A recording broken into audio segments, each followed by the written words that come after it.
Zeus, le roi des dieux, de nouveaux alliés. Chapitre 5. Le choix de Zeus est excellent. Du mont Olympe, la vue est imprenable. C'est l'endroit idéal pour observer l'armée des titans se rassembler dans la plaine. Car les titans sont déjà là. Ils sont nombreux, très nombreux, et ils ont l'air très en colère. Même avec les cyclopes, Zeus, Hadès, Poséidon, Héra, Hestia et Déméter ne sont pas de taille à les affronter. Zeus réfléchit. Il doit trouver d'autres alliés et vite. Il réunit ses frères et sœurs et ordonne « Descendez discrètement de la montagne, vous allez rencontrer des dieux et des déesses. Ils vivent sous la domination des titans depuis très longtemps. Proposez-leur de nous rejoindre et de combattre à nos côtés. N'oubliez pas de leur dire que les cyclopes sont avec nous. » « Pourquoi accepteraient-ils de nous aider ?» s'étonne Héra. « Les titans ne leur ont jamais accordé aucune liberté ni aucun pouvoir, explique Zeus. Ils en ont sûrement assez de subir leur puissance. Nous, si nous gagnons, nous changerons les règles. Nous leur donnerons les privilèges et les honneurs auxquels ils ont droit et dont les titans les ont privés. Allez, vite, ne perdez pas de temps. » Dans la plaine, les titans commencent à s'organiser. Sur l'Olympe, les cyclopes fabriquent des séries d'éclairs, tandis que Zeus fait les 100 pas.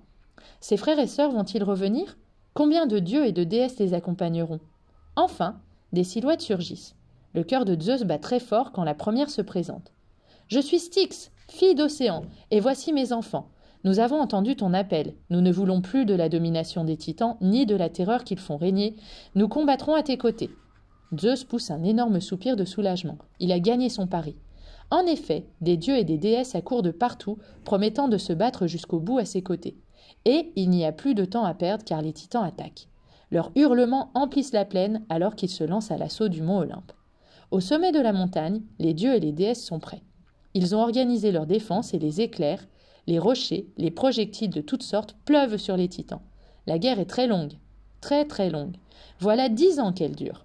Parfois, la victoire penche du côté des titans. Parfois, elle va du côté des Olympiens, comme Zeus et ses alliés se nomment depuis qu'ils sont sur le mont Olympe. Mais la guerre reprend à chaque fois, et rien ne laisse présager qu'elle s'arrête un jour. Zeus sent le découragement gagner ses troupes. Il doit trouver une solution et de nouveaux alliés. Il réfléchit. Les nymphes qui l'ont élevé lui ont raconté de nombreuses histoires. Elles lui ont révélé l'existence des cyclopes qui sont devenus des alliés fidèles.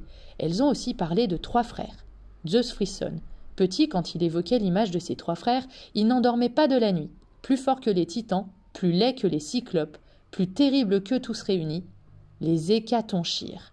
Kotos, Briarée, Gygès. Chacun est doté de 50 bras accrochés à chaque épaule. Zeus calcule 50 fois 2 égale 100. 100 fois 3 égale 300. 300 bras très forts et très puissants qui balancent des pierres sur les titans, voilà les alliés dont il a besoin. Devant ses frères et sœurs, Zeus n'a rien laissé paraître. En fait, il n'est pas très rassuré. Surtout qu'il est seul cette fois, quand il s'engage à nouveau dans le ventre de la terre. Pour trouver les cyclopes, il est descendu profond. Pour atteindre les Hécatonchires, il parcourt 2 fois plus de chemin. Ici, la lumière est faible et le silence règne. Zeus se sent bien petit et il a très envie de retourner sur ses pas. Il se raisonne. C'est lui qui a défié Cronos et déclenché la guerre contre les titans. C'est lui qui a entraîné ses frères et sœurs et les dieux et les déesses au sommet de l'Olympe. C'est à lui de trouver une solution. Soudain, il s'arrête. Un gouffre s'ouvre devant lui et lui barre le chemin. Il examine les lieux. Une échelle est couchée sur le sol le long du couloir qu'il vient d'emprunter. Il se dit qu'il va la tirer, l'installer au-dessus du gouffre et franchir ainsi cet obstacle pour poursuivre sa route. Puis, une illumination lui vient. Une échelle, cela sert à monter et à descendre. Ce n'est pas un pont. Si celle-ci est posée là, cela signifie qu'elle a une utilité.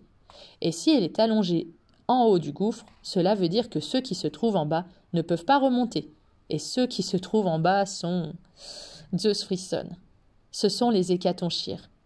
Zeus n'hésite pas longtemps. Il tire l'échelle et la laisse tout doucement descendre dans les profondeurs. Le gouffre semble ne pas avoir de fin, l'échelle non plus. Zeus a l'impression qu'elle grandit au fur et à mesure qu'il l'enfonce dans l'obscurité. Enfin, il perçoit une surface solide que l'échelle a rencontrée. Impossible de la pousser plus loin. Il la cale comme il faut et il attend. Il attend longtemps. Puis, alors qu'il commençait à somnoler, un mouvement le réveille. Il saute sur ses pieds, il n'a plus du tout sommeil. Une tête hirsute vient de surgir au ras du sol. Un corps monstrueux la suit, une multitude de bras rattachés à un torse difforme, planté sur des jambes courtes et robustes. L'être extraordinaire qui émerge de l'abîme pose un pied devant Zeus, puis l'autre. Il se redresse et étire longuement ses 100 bras. Pendant ce temps, un autre arrive et un autre encore.